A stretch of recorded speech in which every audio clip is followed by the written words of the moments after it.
Today we are looking at a crime that began in a quiet American mill town at the edge of a river valley, where people measured life by factory whistles, church bells, and weather moving slowly over the hills. So, settle in as we go back to a year when dirt roads still ran between wood-framed houses, neighbors noticed every visitor before sunset, and a young woman disappeared after leaving home on an errand that should have taken no more than an afternoon. She was in her early 20s, lived with her widowed father and 2 younger brothers, and spent long days keeping accounts for a dry goods store on Main Street.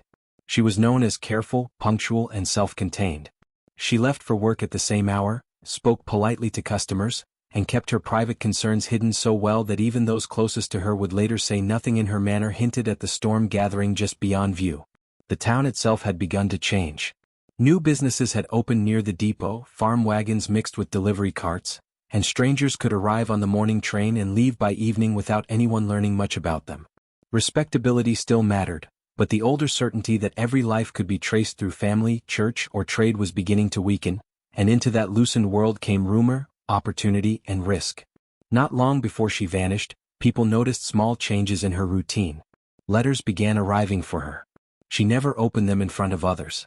A clerk remembered her buying better writing paper than she usually used. A seamstress said she had asked whether a dress could be altered quickly. At the time, none of it seemed serious. Young women made plans. Young women kept private matters. Only later did those details begin to look like signposts.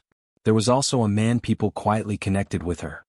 He was older, well-dressed, secure in business, and accustomed to moving through town with easy confidence. No one claimed to have seen anything openly improper. What they remembered was frequency.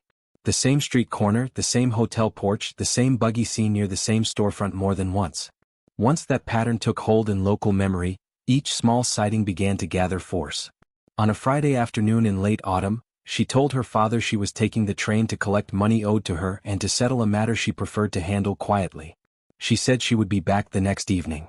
She wore a dark traveling coat,